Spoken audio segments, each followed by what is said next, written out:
Well, my dad, of 85 years old, told me that his truck has been stalling on him while he's driving it. It's a 1997 GMC Sierra K1500 with a 5.0 liter Vortec engine. So I popped the hood, and one of the first things I noticed was that the reservoir for the coolant was empty,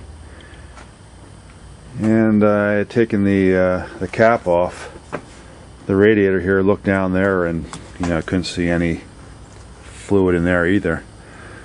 So I refilled the reservoir also, and my dad had taken it for another short trip, brought it back, and later on that day I checked it again, and same thing, no fluid in the reservoir here, and the fluid in the radiator was probably down, I don't know, a good 3 inches. So looking under the front here, there was nothing really visible on the ground.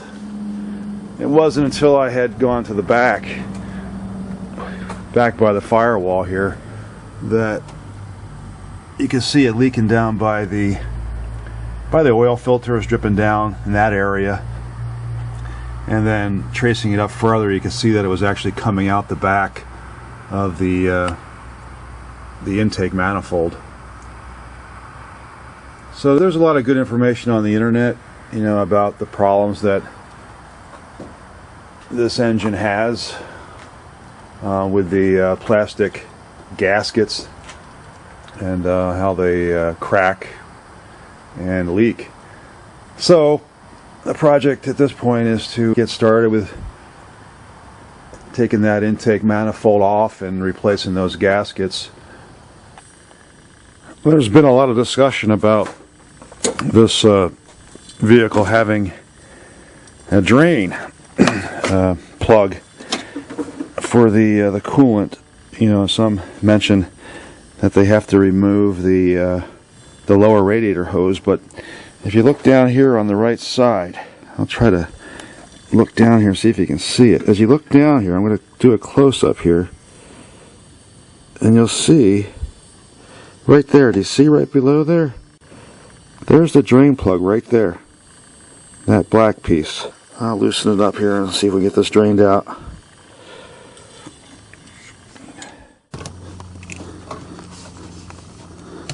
I'll turn it a few more turns counterclockwise and see if it comes off.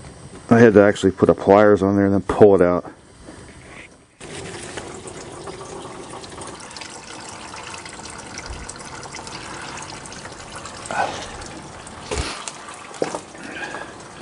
And here's the plug for the radiator. I removed the air filter.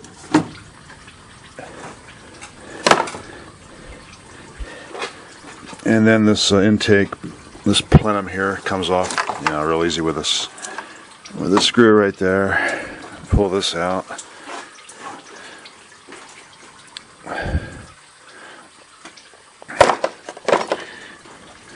And then this top piece here, pull this piece off here. And then right over here, this clip, you bend this clip down on both sides, and then this pops up and comes off this whole assembly right here.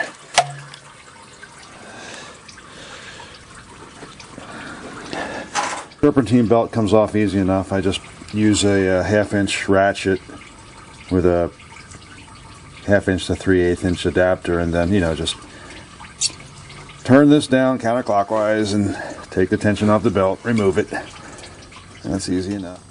Okay, and the throttle body linkage comes off easily just by twisting this counterclockwise, and that will release this piece right here easy enough.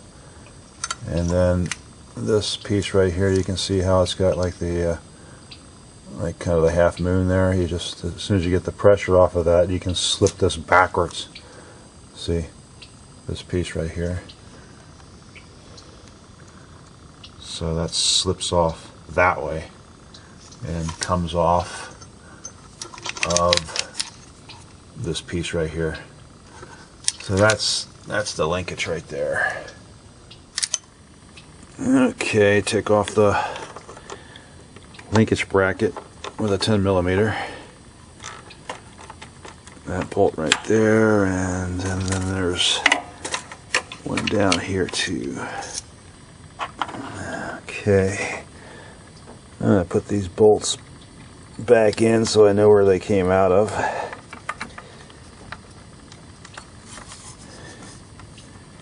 And then this nut down here. Alright, that's that linkage bracket, and then that actually goes over to another bracket here, which I'm going to remove that bracket too, and that's with a 13mm. I'll just take that bracket out too. That way we can get this linkage out of the way. Okay, that's that. There goes the linkage slipping over.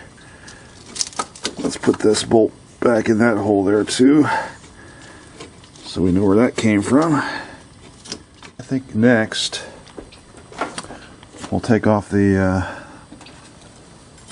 thermostat housing so that we can get that upper radiator hose out of the way. Well, they've got a 13mm bolt in the back of the thermostat housing and a 14mm here in the front. So,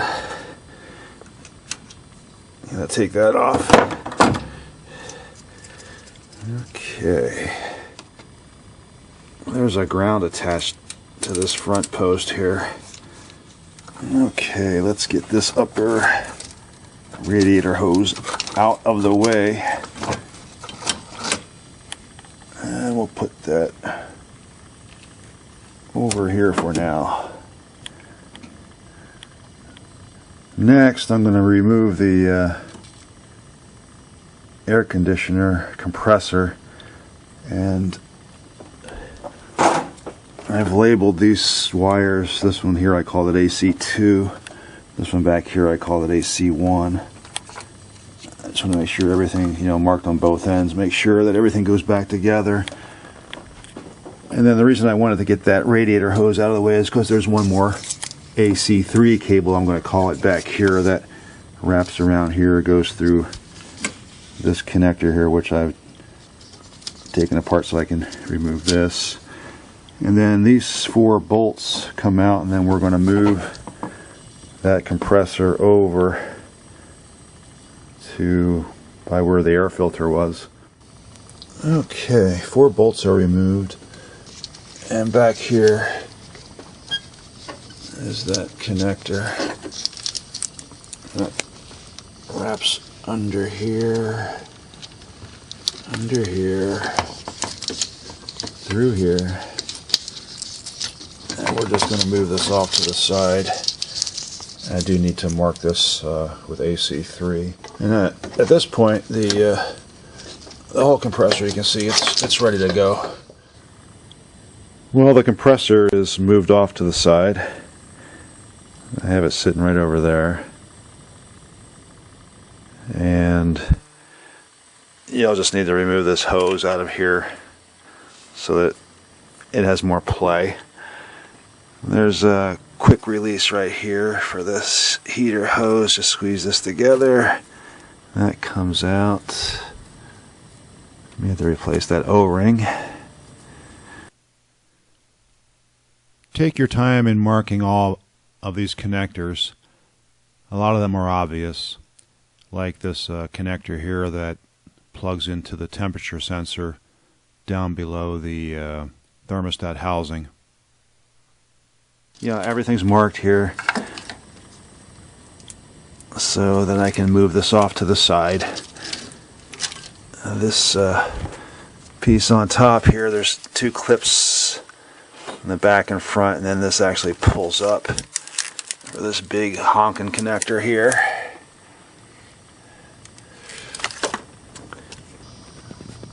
There's a PCV valve that needs to be removed back here. And that just pops out. I've actually pulled it out, and this piece over here pops off right there. So we'll get that out of the way here. You can hear it's still moving in there, but I've got a new PCV valve to replace this one. There's this diagram on the front here for the emission hose routing, and over on the left side there I'm going to remove the that evaporator canister valve, and also that purge vacuum switch, and the switch is over right here. It's just held in by a couple of bolts. This piece right here, I call this one the PV1. That's why I labeled this PV1. And then in the back, I labeled that one EV1. So I'm just going to be taking these two. They're held in with a couple of bolts. Take that out so that this whole piece here now can be moved off to the side. There's a sensor here. I'm going to disconnect. I've disconnected it right here, and it's, you can see the single wire that goes down to it. I've removed the bolt already, so I'll just lift this off and away because it's got to come off. We'll just put that over there for now. I may have to put that somewhere else. And then I've removed the bolt that holds the piece, the bracket that holds this big massive cable here.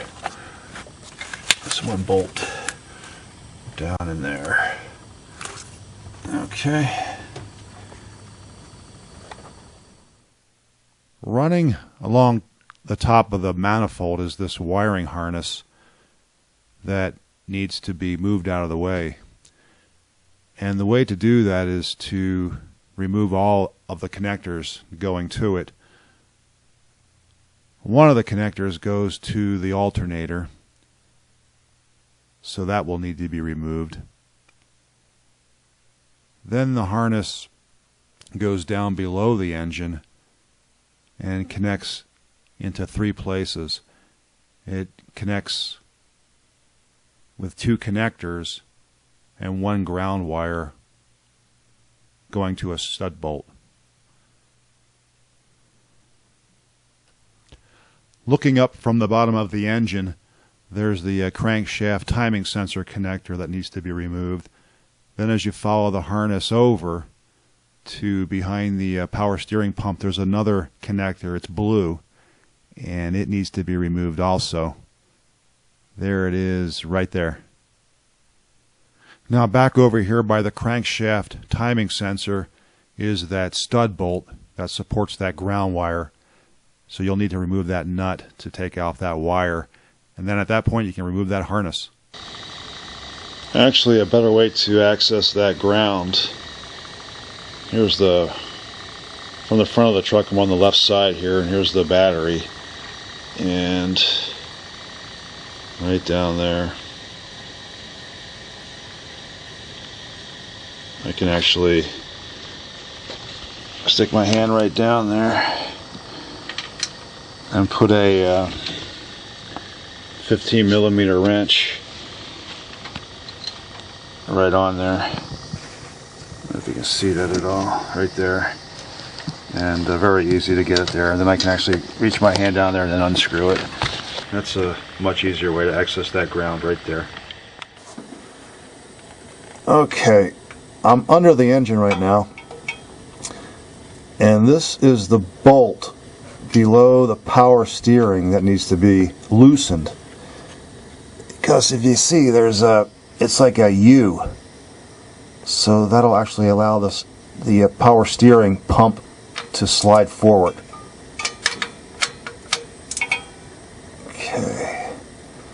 there's that one. And then there's another one that needs to be, see if I can show you that one here. Okay, here is that other bolt. It's the best picture I can get of it, but that one, actually it's a nut. Okay, it's loose now. That nut there needs to come off totally so that whole unit can slide forward. See if you can slide that forward now. I want to make sure that's the right one. Oh, yeah, that's definitely the right one. Yeah, that's moving. Okay, once I take that nut off, then you'll be able to move that whole thing forward. Okay, now to move that power steering assembly forward, there's 3 bolts that need to be taken out. Actually just loosened. That one right there, one there, one there, and then there's a nut that needs to be taken off right there. That's it. So there's the 3 bolts on top. Yes, and there it goes. Now we can actually access that bolt right there for the intake manifold.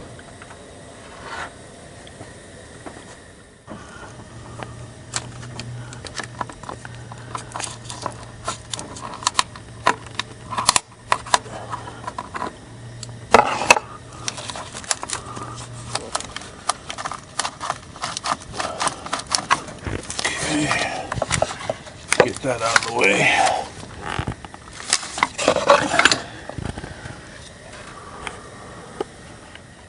Okay, got the spark plug wires marked on the distributor cap there.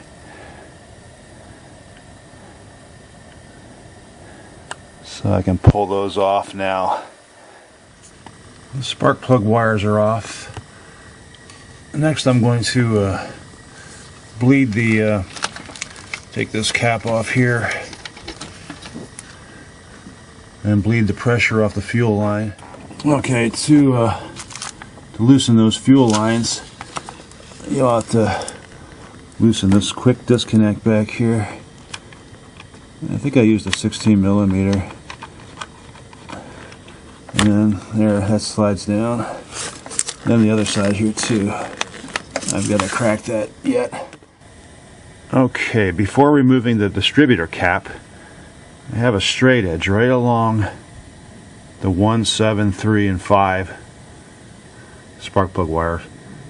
And then on the firewall, I actually put a permanent marker right there, so that when we put that distributor cap back on, we'll line it right back up again just to make sure that we have it in the right position. And then we take off the distributor cap with a Torx T20 right down in there. Okay, that T20 is out, and then there's one in the back here too. Okay, and you can see it's moving. Same with the rotor. You want to line that up too, right there. And I put 2 marks on the firewall there to mark both sides of my straight edge. So I just want to make sure you do that before taking off that rotor.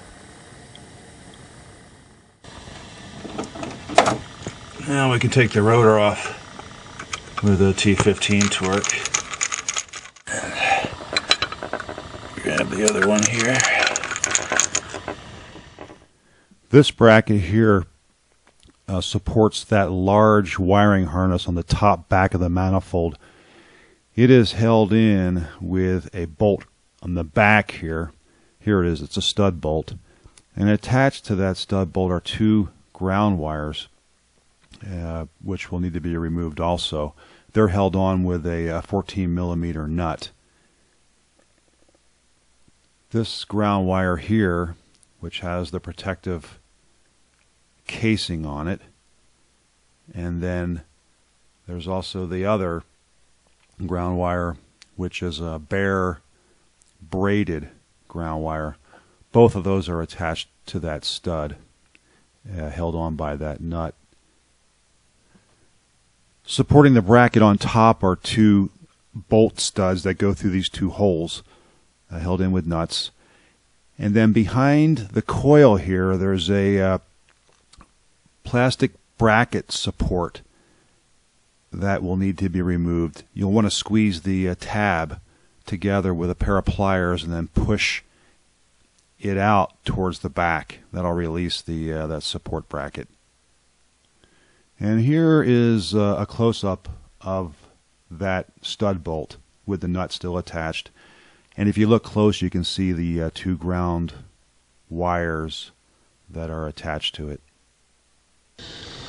Okay, while I'm over here, I'm going to loosen this fitting here for the heater hose with a 22mm wrench. Oh, there we go. Okay, got the wiring harness lifted up. I guess right now I'm just going to take out those two 10mm bolts that hold up the coil. Remove that. And we're getting down to it.